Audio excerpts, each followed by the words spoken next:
tenemos los siguientes objetivos. Articular el concepto de universalidad de los derechos humanos al papel que desempeñan los sujetos de derechos. Exponer una postura personal en torno al tema de la conceptualización de los derechos humanos desde un punto de vista filosófico.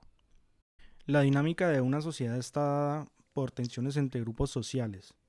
En ese sentido, hay dos aspectos a tratar. Uno, el plano de la universalidad de los derechos humanos, donde no es posible objetar condiciones de tipo político o cultural que los perjudiquen. Y dos, el papel central de la sociedad civil y organizaciones de individuos que reivindican cada vez mayor cobertura de derechos. La democracia. En cualquier Estado de Derecho existe un balance de poderes. Estos son las tres ramas del poder público, otros los actores sociales y diversas organizaciones civiles. El Estado de Derecho debe garantizar la protección de las personas y asegurar unas condiciones mínimas de bienestar.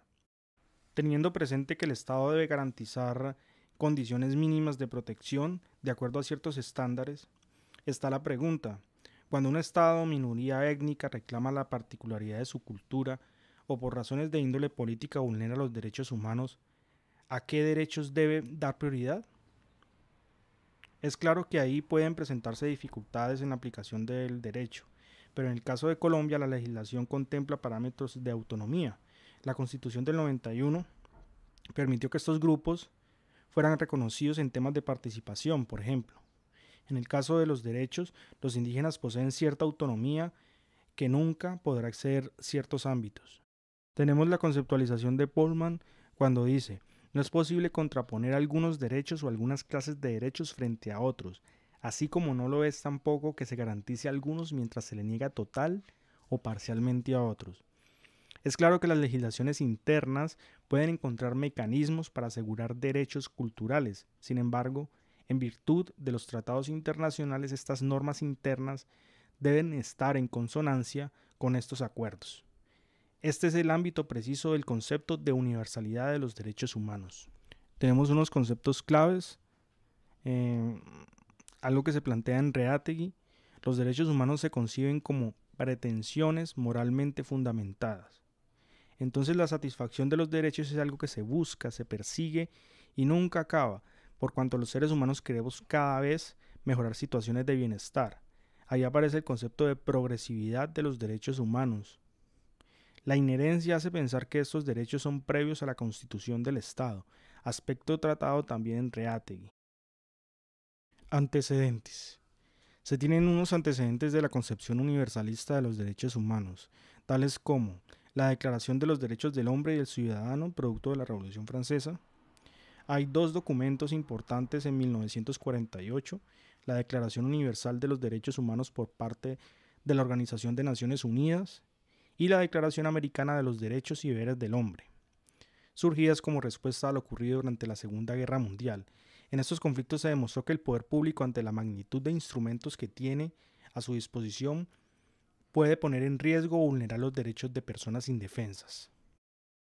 Hay tres conceptos importantes expuestos por Niken: irreversibilidad, progresividad, inherencia. Una vez la legislación emite o consagra un derecho, no puede volver a desmontarlo. La progresividad hace referencia a lo que en Reategui se fundamenta como pretensión. Siempre se están buscando mayores garantías de bienestar. La inherencia hace alusión a la dignidad humana.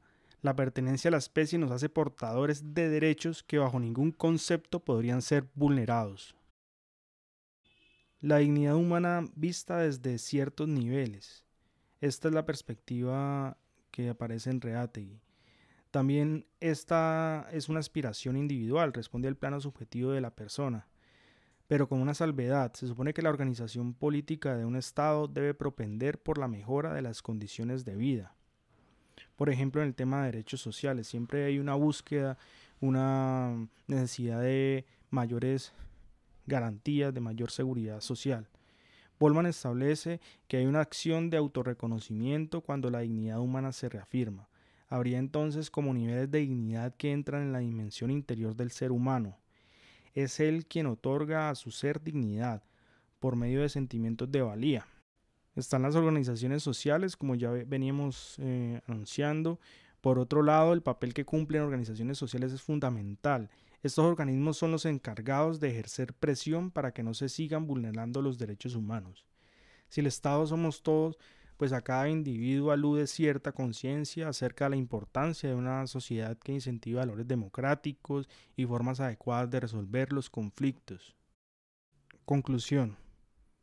No se puede dar un contrasentido en la aplicación de políticas de derechos humanos. Los sistemas democráticos deben hacer compatibles sus legislaciones internas para que estén en armonía con los acuerdos internacionales en materia de derechos humanos.